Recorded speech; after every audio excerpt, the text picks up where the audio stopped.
Hi guys, so if you've watched my channel before, you know that I'm usually not this close to the camera, and this intro is going to be a little bit different than how I look in the rest of the video. I'm filming this after I filmed the video and after we have edited the video because I realized that it's just too long to put into one, so this video will be separated into two parts. I didn't initially plan for it, I didn't record it that way, but just to make it more digestible for everybody, it makes more sense to put it into two parts. Because of that, I'm gonna kind of pop in for the intro and outro of this video and then the intro of the next video to kind of explain myself and why clips might seem a little bit more cut off. So that's it for me here, and I will meet you again at the end of the video looking like this. In 2024, a young mother of 3 was found dead in her abusive ex-boyfriend's home. In the preliminary search at the scene, police would discover that her 2 younger children were missing. However, unfortunately, police failed to act promptly in this case, and to this day, those children have never been seen or heard from again.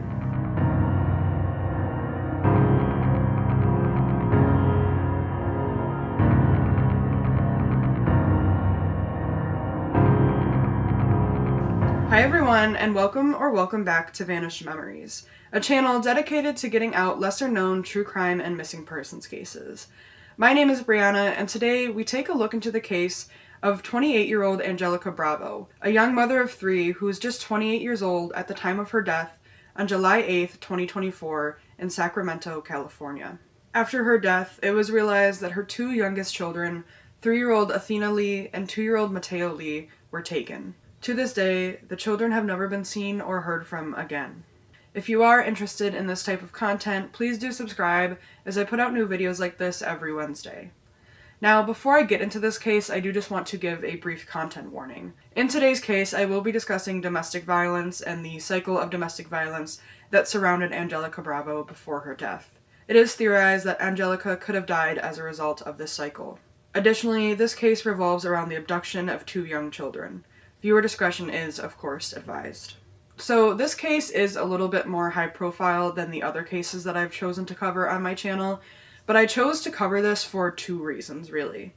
The first reason was that when I first discovered this case, I only found it in the context of the 2 missing children. It was actually very difficult to find Angelica Bravo's name in initially doing research for this case.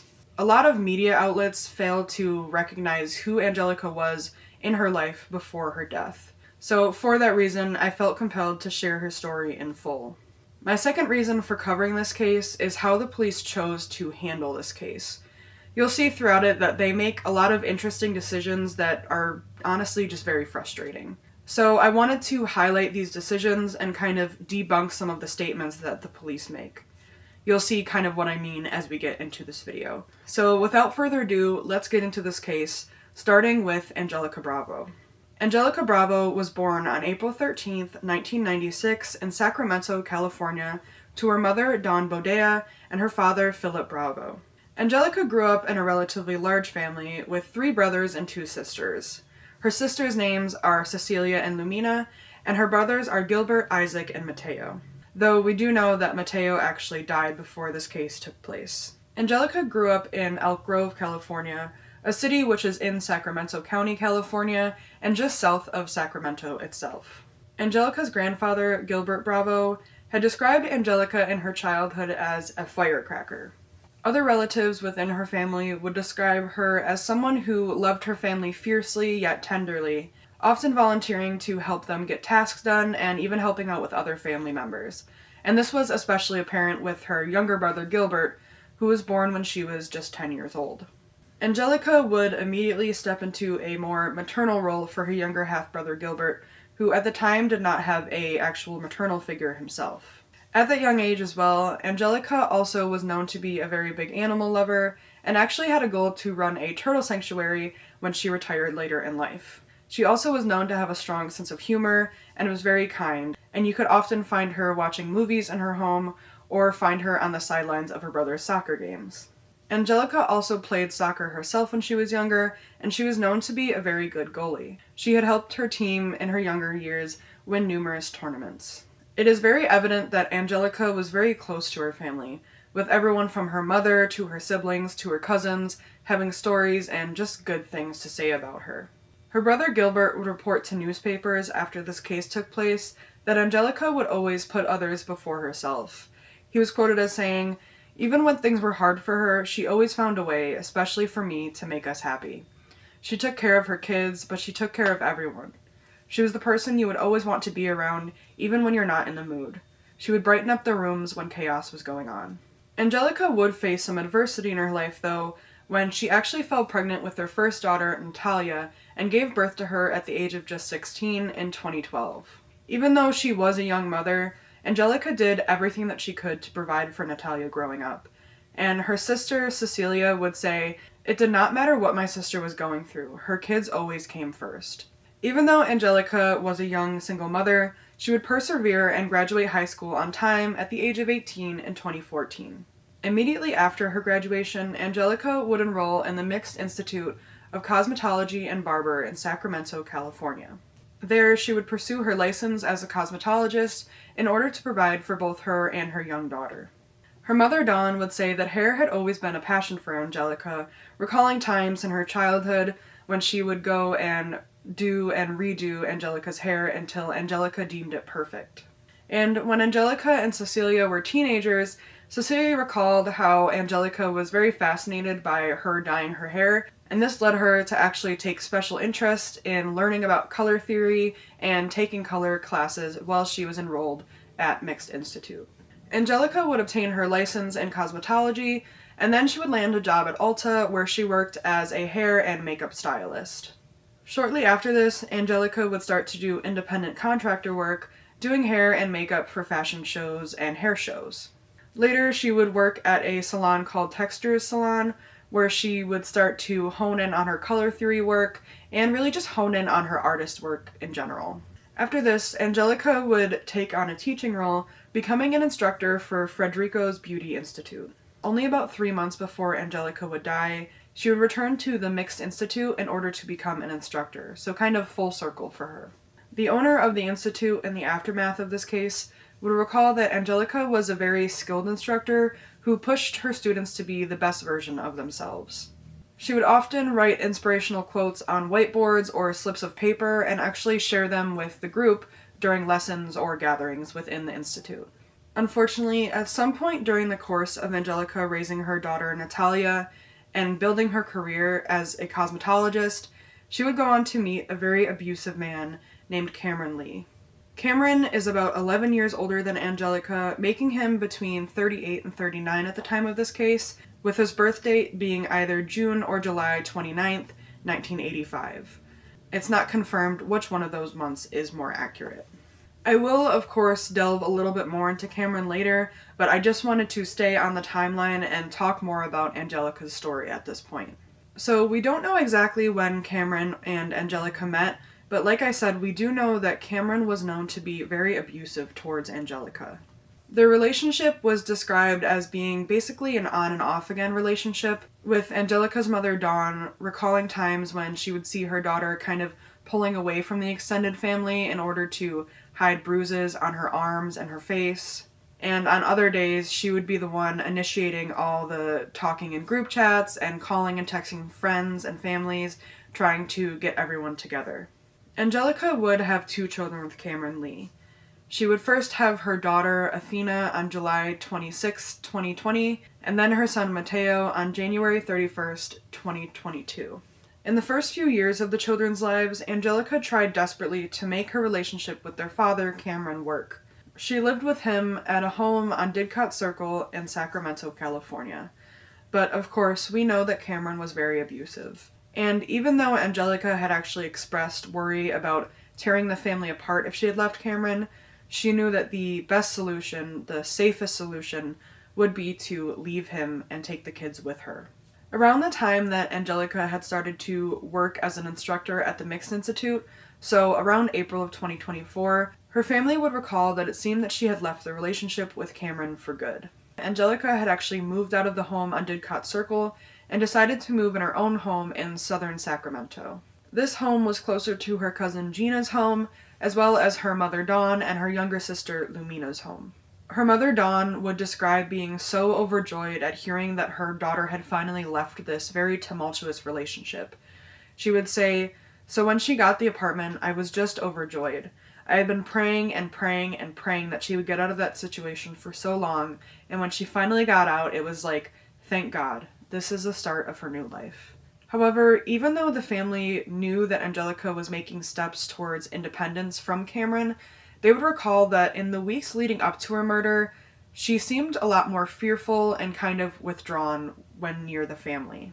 So it seems that even though Angelica did move out of the home and was no longer in a relationship with Camron, she was attempting to allow the kids to still have a relationship with their father. From what I was able to tell, it didn't seem that Camron was outright abusive to the kids, though it is likely, unfortunately, that the kids may have seen him be abusive to their mother.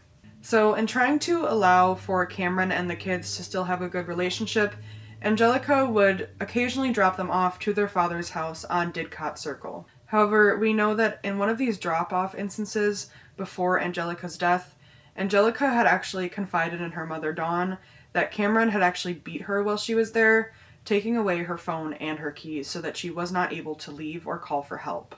If you remember, like I said, it's known that Angelica seemed to be more fearful and withdrawn leading up to her death, and it seems like this could have been as a result of Camron's increasing abuse as she was taking her kids to be dropped off at his house. With all that being said, that takes us to the events of Monday, July 8th, 2024. On that day, police would receive a phone call from an unnamed member of Camron's family requesting a welfare check for both him and Angelica at the address on Didcot Circle. This was after both Angelica and Camron's families had realized that they were unable to get a hold of either of them. This included Dawn, Angelica's mother, who recalled that on that day she had attempted to get a hold of not only her daughter, but had also tried to call Camron, but when his phone went to voicemail, she had a really bad feeling. And because of this, she went over to the address on Didcot Circle to check it out for herself. But by the time Dawn had arrived to the scene, police were already there conducting the welfare check. This would have been at around 7:30 p.m. Upon the police entering the home for the welfare check, they would actually discover an unidentified female at the time, who we now know as Angelica, and because of this, would request a call for medical aid. However, unfortunately, by the time that fire personnel were on the scene, they would confirm that Angelica Bravo was already deceased. There was nothing more that they could do to help her. At just 28 years old, Angelica Bravo was pronounced dead. Due to the way in which Angelica was found, detectives from the homicide unit of the Sacramento Police Department were dispatched to the scene in order to investigate. Upon investigation of the scene, police would realize that Angelica's two younger children, Athena Lee, only 3 years old at the time, and Mateo Lee, only 2 years old at the time, were unaccounted for. Angelica's oldest, Natalia, who I believe was around 12 years old at the time, was accounted for, and I believe that she was likely with another member of the family, which was probably normal given the fact that she was not the biological child of Camron, and likely Angelica would have dropped her off somewhere else while going to drop off the younger children to their father. The initial investigation that took place on the night of Angelica's death, so July 8th, led investigators to speaking with Angelica's family. And there they learned that, according to Angelica's family, it was very likely for Camron to be in Mexico. They were aware that he had connections to people in Mexico, and he also spoke fluent Spanish. However, unfortunately, the Sacramento Police Department would go on to make a series of mistakes in investigating this case. And honestly, I think that's one of the biggest reasons why both Athena and Mateo, as well as Camron, have not been found to this day. So now I'm going to explain to you the actions that the Sacramento Police Department took, and honestly the actions that they failed to take. So the next day after Angelica's discovery, which was of course Tuesday, July 9th, 2024, Sacramento Police Department would release a media release on the case. This media advisory or news release was titled "Police Searching for Missing Children After Death Investigation." In it, they would briefly cover Angelica's death, but never actually report her by name, though they would discuss the children and Camron by name, which I found very interesting. Like I said earlier in this video when I was kind of introducing this case, it seems like a lot of media coverage around this case kind of fails to give Angelica a name. They often referred to her as the deceased victim or the mother of the children who are missing. But Angelica, as you've seen in the past few minutes of this video, was so much more than what happened to her. Not only was she an amazing mother, but she was just starting out her life. She was so young. So we have to remember throughout this case that she is a victim and she still deserves to be talked about. But back to the media release, I wanted to talk about specifically what the police had wrote there. In the media release, the police would say, "It is believed that the kids are with Camron and the Sacramento Police Department has not been able to get in contact with him. Detectives would like to speak with Camron about the whereabouts of the children." They would continue to describe the vehicle which Camron was known to be driving, and they would describe it as a gray 2023 Honda Passport with California license plate 9JU S091. And in that media release, they would also attach a picture of the vehicle. You will be seeing that on screen now. Recently, it has come out that the vehicle seems to have not been in Camron's name, but it was a loaner vehicle from a dealership, though we're not quite certain what the circumstances for that loan was. However, one of the most infuriating things that I was actually able to find in this media release was the fact that while the Sacramento Police Department had said that the vehicle multiple times within the written word of the media release was a 2023 Honda Passport, under the picture that they attached, they referred to it as a Honda Pilot. Because of this, a lot of the articles that I found mislabel the car. But in the research that I had done, the vehicle that Camron was driving was in fact a 2023 Honda Passport. I looked at photos and compared the cars, and the 2023 Honda Pilot does not look nearly as similar as the 2023 Honda Passport. So it is a Passport, but be mindful that if you look into this case at all yourself, you will see quite a lot of news outlets stating that the vehicle that he was in was a Pilot. It, in fact, was a Passport and was not a Pilot. So this tidbit about the misidentification of the vehicle may not seem very important, but accuracy in an investigation like this is very important. And you'll see throughout this case that the Sacramento Police Department kind of continued to drop the ball on the case. Another thing that's very infuriating about this news release is the fact that the police department never say that they believe that Camron had fled to Mexico. But we know for a fact, according to the family, and according to later admissions, which I'll get into, by the police department, Angelica's family did explain that it was likely that Camron was in Mexico. So you would think that if the police department were putting out a news release, they would want to mention that so people could be on the lookout on the way to Mexico. So now in this case, I'm going to dissect the biggest mistake that the Sacramento Police Department made. And that was that even though these two children are missing and their mother was found dead, they did not issue an Amber Alert for them. So if you haven't heard of an Amber Alert, which I'm sure you probably have, but if you haven't, just to sum it up very briefly, it's just a very quick, rapid emergency response system that can send out notifications of possible abducted children. But like I said, in the cases of Athena and Mateo Lee, there was no Amber Alert issued for either of them. It seems the department was called out for this because I was actually able to find that the next day after the media release, so Wednesday, July 10th, they issued a statement on Twitter about it.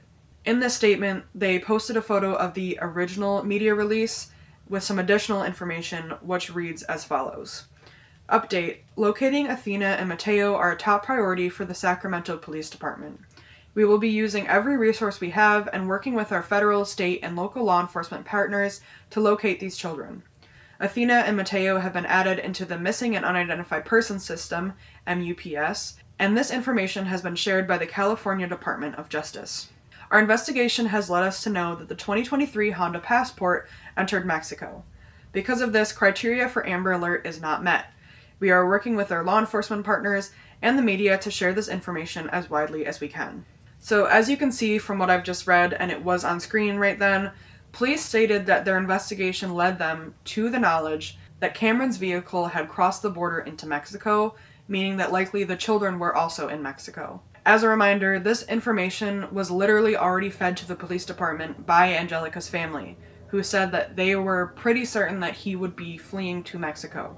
And this is where one of the most infuriating things I've ever seen in a case comes out. Like you heard me read there, the police had stated, clearly, because of this, criteria for Amber Alert is not met. but there are literally so many things wrong with this statement, so I felt the need to kind of debunk what they said. Stay with me here, this is going to be a little bit of a rabbit hole, but I really think it's necessary to kind of underline the mistakes that this police department has made in the case of these two children. My first biggest issue is that there is nothing within Amber Alert criteria that states that an Amber Alert cannot be activated if it's believed that the children taken were taken over an international border.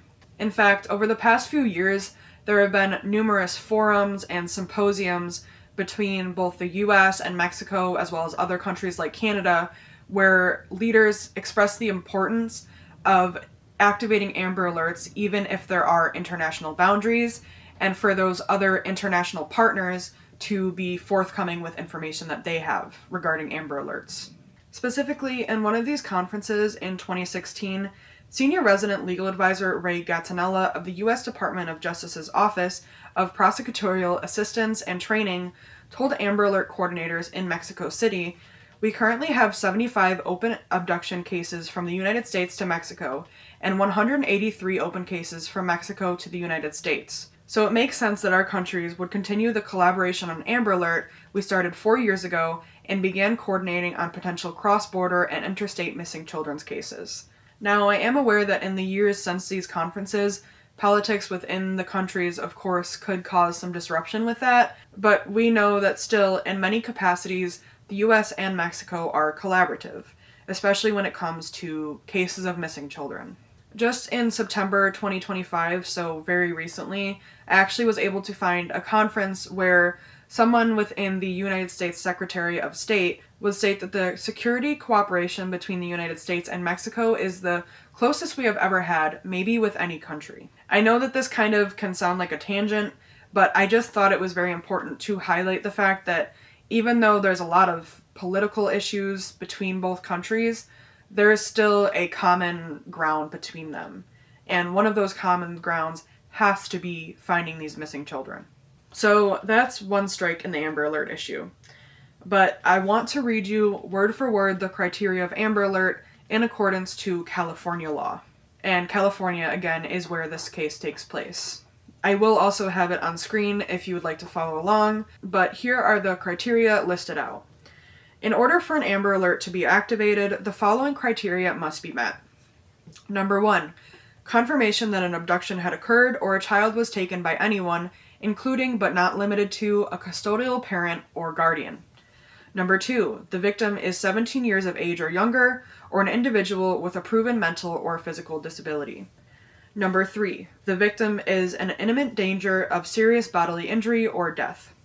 And number 4, there is information available that, if disseminated into the public, could assist in the safe recovery of the victim. As you can see, Athena and Mateo fit these requirements. An abduction of them has occurred, especially when you consider that their mother died under very suspicious circumstances. I was actually able to find a clip that came out very recently from a press conference from the Sacramento Police Department that had stated that they weren't able to issue an Amber Alert due to the fact that Camron was the custodial parent of both Athena and Mateo. As you can see in the first requirement of the Amber Alert, custodial parent does not mean that you cannot activate an Amber Alert. An Amber Alert can still be activated in this case. Additionally, we know that number 2 is fulfilled because Athena was only 3 and Mateo was only 2 at the time, so they fit the Amber Alert age requirements. Number 3 is something that I think is easily fulfilled because we know that Athena and Mateo's mother, Angelica, had been killed or had died under very suspicious circumstances. That could lead someone to believe that if Camron was involved, his children could be at risk as well. And number 4, of course, if this information would have been promptly given to the public, it could have allowed for people to keep their eyes out for both Athena and Mateo. So it definitely could have helped in this case. Also, with the Amber Alert, let's go back to the timeline in which the police had in order to issue that Amber Alert. So they explicitly stated, like I said several times, that they were unable to issue an Amber Alert due to the fact that they had knowledge that Camron had entered into Mexico. However, this timeline just genuinely doesn't add up. We know that the day after Angelica was murdered, so the day after July 8th, which would be July 9th, that Tuesday, police issued that news release never once saying that they had confirmation that he was in Mexico. So at that time, I'm led to believe that they did not have confirmation that he was in Mexico. But still, even without knowing for sure that these kids were in Mexico, they chose not to issue an Amber Alert. And the thing that's even more frustrating is the fact that the police actually vehemently denied that they had any idea that he would have been in Mexico, even though we know that the family had told them, word for word, he's likely in Mexico. So the night of Angelica's death, it's confirmed that her family had said, we believe that Camron is going to Mexico. But the police came out in a news report and actually had the nerve to say, well, the family didn't say that he was in Mexico. They said he could be in Mexico, or he could be in Oak Park, California, or he could be in Los Angeles, California. We didn't have confirmation at the time that he was in Mexico. And this is so frustrating because at this point it feels like the police department just wanted Angelica's family to do the investigative work so that they didn't have to. Angelica's family did everything they could to help find these kids as soon as possible. They might not have explicitly said word for word he's in Mexico, but they gave the police department so many reasons to believe that he was in Mexico, and they still failed this family. The police, all they want, can say, well, we didn't have the exact information that they were in Mexico. Still, regardless, that even proves my point again. They didn't know he was in Mexico because the family couldn't deliver that on a silver platter for them, apparently. So why didn't they issue the Amber Alert? It just doesn't make sense. It just feels like they're backtracking, they're kind of covering up for just really poor police work. And it's so frustrating because if they would have just handled this right, if they would have issued an Amber Alert ASAP, if they would have done anything the correct way, these kids likely would be where they needed to be, which is with their grandparents. I know that I'm getting really heated, but honestly, I think it's so important to highlight the failures in the system and call out the agencies that are supposed to help us in times of need when they're doing the exact opposite. Now, police did decide to issue some type of alert, and that alert is the Endangered Missing Advisory Alert. This is a type of alert that can be activated within California by the California Highway Patrol, and it's basically like a replacement for Amber Alert if the criteria is not met. So, in this case, we know that the criteria is met, but according to the police, it wasn't, so they activated this alternative alert. I will have the criteria on screen right now for the EMA alert, so if you feel inclined, please pause to read it so you can understand kind of the difference between Amber Alert and the EMA alert. But here's another very frustrating part. From all the information that I was able to find, the police chose to activate this not on the day that Angelica was found, not the day after, not the day after that. They waited until July 11th, so a full 3 days after, and definitely after they had confirmation that Camron was in Mexico, to issue this alert. And the thing that's really frustrating about this alert is that they randomly come out with brand new information that they never have before. So the media release within this alert reads as follows. Latest update. Our detectives have been working around the clock on this investigation. Through this, we believe there is a potential that Athena and Mateo were dropped off somewhere in Southern California. Because of this, we've been working collaboratively with the California Highway Patrol and requested they initiate an Endangered Missing Advisory, or EMA, which they activated. So this information about the children possibly being within Southern California are completely out of left field. They never indicated this before, and it kind of just doesn't make sense given the fact that we know that, according to Border Patrol, Camron's vehicle crossed into Mexico. And unfortunately, from the information available online, the Sacramento Police Department doesn't explain why they think that the kids were just dropped off somewhere in Southern California. However, of course, I can understand that they might not have wanted to release that due to investigative purposes, but it's just another thing that is frustrating regardless because of how they've chosen to handle this case otherwise. So in addition to the police department choosing not to activate an Amber Alert, choosing instead to activate an EMA but waiting a full 3 days, I also found that the way that they activated the EMA genuinely makes no sense. So according to the Sacramento Police Department's own admission in newspapers and media releases, Angelica's family told them that Camron Lee could have been in Oak Park, Los Angeles, or Mexico. But the police department failed to put out the EMA in the county where Oak Park, California is. How in the world does that make sense? I will have a visual up that I made because I feel like it really can help you to understand what I'm saying. But according to the department's own Twitter, the alert was put out to Fresno, Kern, Kings, Los Angeles, Merced, Orange, and San Diego counties. But Oak Park, California resides in Ventura County. So why on earth would they not have put out an EMA to that county, knowing, by their own admission, that the family had told them that he could have been in Oak Park? Also, they failed to put out an alert in Sacramento County itself, which is where Angelica Bravo was found dead. That is likely the children's last known whereabouts. That is likely where they last were with their mother. But there was no EMA put out in that area. It seems like the police department genuinely just randomly picked and chose what areas they wanted to put an alert for and just said, okay, there you go. And again, there is no alert for Sacramento County, where Angelica was found dead. There's no alert for Ventura County, where Oak Park is, where the family told them that he could possibly be. And also, they mention, again, that the kids could be somewhere in Southern California, but not all of Southern California had gotten an alert for these children. So it just doesn't make sense. It's one of the most frustrating things I found out. I thought that the lack of Amber Alert was one of the biggest miscarriages in this case, but I think that the EMA is just kind of like a slap to the face for this family. With that being said, I know that that was quite a tangent, but let's get back into the timeline of this case. So, as you know, the last real update that we had in this case was when the EMA was activated, and that was on Thursday, July 11th, 3 days after Angelica was found dead.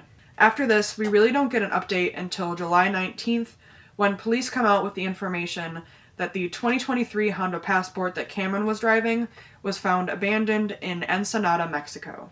This is a city in Mexico which is about 9 hours away from the address on Didcot Court.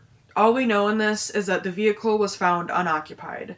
They say that it was abandoned, but they don't give any other indication of what the state of the vehicle was in. The police don't say whether there was any examination done. They don't say what happened to the vehicle after that. They just say that the vehicle was found on that date in that area in Mexico. And I would like to believe that there was some type of maybe forensic examination done to see if there was any traces of the children. We do know that this was not Camron's everyday car, so if there was traces of the children in there, it could be pretty telling, if he had the children. But unfortunately, I feel like there probably just was no examination done. After the vehicle is found, again, there's really pretty much silence from the police department in the way of updates in this case. There had been a few other articles kind of coming out in the meantime, basically reiterating the same information that I've just told you and kind of interviewing the family about what life has been like after the fact. I did find an article that came out on July 23rd, 2024, so about 3 weeks after Angelica's death, where her mother, Dawn, basically says that she pretty much has the same exact information that the public does in this case. The last thing that she was aware of was that the police, for some reason, suspected that the children could have been in Southern California, but other than that, there was really no other information. So after this, unfortunately, even though the police, for some reason, are chasing a lead that the children could be in Southern California, Angelica's mother, Dawn, seems to be fearful that the children could still be with Camron and could be as far as Korea. So I will get into Camron's background, as I mentioned later in this video, but for now what you need to know is that Camron was born in Korea, so as far as I'm able to tell, he still had citizenship in Korea and had ties to Korea. Because of this, I think it's totally reasonable for the family to be worried that the kids are in Korea, or that at least Camron had fled to Korea. Angelica's mother, Dawn, had said, "We know that he's fluent in Korean, and he also has family in Korea that I'm aware of. And so that's just one of our fears, is that he might try to eventually get to Korea." Like I said, Dawn believes at this point that Camron could still have the kids, and through this article, she does appeal to him, and she says, "Camron, if you hear this, just bring those babies back and just let them have a life of peace. You know they don't need a life of being on the run or being involved in anything the babies shouldn't be around. and just we would give them such a peaceful, comfortable life together with their sister. It's really hard not to think that way, not to think Camron still has the kids, especially given the fact that the police just aren't really telling us much about why they think that the kids are in Southern California, or why they think that for some reason Camron allegedly may have hurt their mother and killed their mother, but then chose to just drop them off somewhere. So at this point, I really don't think that it's uncalled for the family to speculate, or the public to speculate on how truthful it is that Camron just abandoned the kids somewhere. Now, the next few bits of information in this case, I'm going to kind of just list off what happens because I think that's the easiest way to get across this information. According to the FBI wanted poster for Camron Lee, on July 29th, 2024, the state of California, Sacramento Superior and Municipal Court, County of Sacramento, issued an arrest warrant for Lee after he was charged with 4 counts of possession of an assault weapon. We have no idea where these charges come from, and at this point, no charges were levied against him in connection with Angelica Bravo's death, so it seems to me like maybe these charges could have come from the vehicle that was found. Maybe there were weapons in there, but again, this is speculation, we just don't know. And you will come to find out later in Angelica's autopsy that was released that Angelica did not have any bullet wounds, so again, I don't think that this was connected to her death, and possession of an assault weapon charge means just that. It just means that he had these assault weapons, not that he was using them. Following these charges levied against him, the FBI poster once again says, on August 20th, 2024, a federal arrest warrant was issued for Lee in the United States District Court, Eastern District of California, Sacramento, California, after he was charged with unlawful flight to avoid prosecution. I'm assuming once again that these charges must have stemmed from the weapons charges, because again, at this point, there was no warrant issued for his arrest in connection with Angelica's death. So after these warrants were put out for Camron, that's pretty much it for quite some time. Other than some media releases from the family encouraging anyone to come forward if they have information about the whereabouts of Athena or Mateo, there's really no more information that we're given. That is until January 13th, 2025, when Angelica's autopsy is publicly reported. Thank you guys so much for watching the first part of Angelica's story, along with the story of her 2 missing children. In this video, we've gone over Angelica's life, the events of her death, as well as the very, very poor police investigation that ensued. In the next video, we'll go over Angelica's autopsy results, as well as theories in this case, and I'll give you a better description of Camron and Athena and Mateo Lee. Thank you so much for watching, and I will catch you in part 2 on next Wednesday. Bye guys!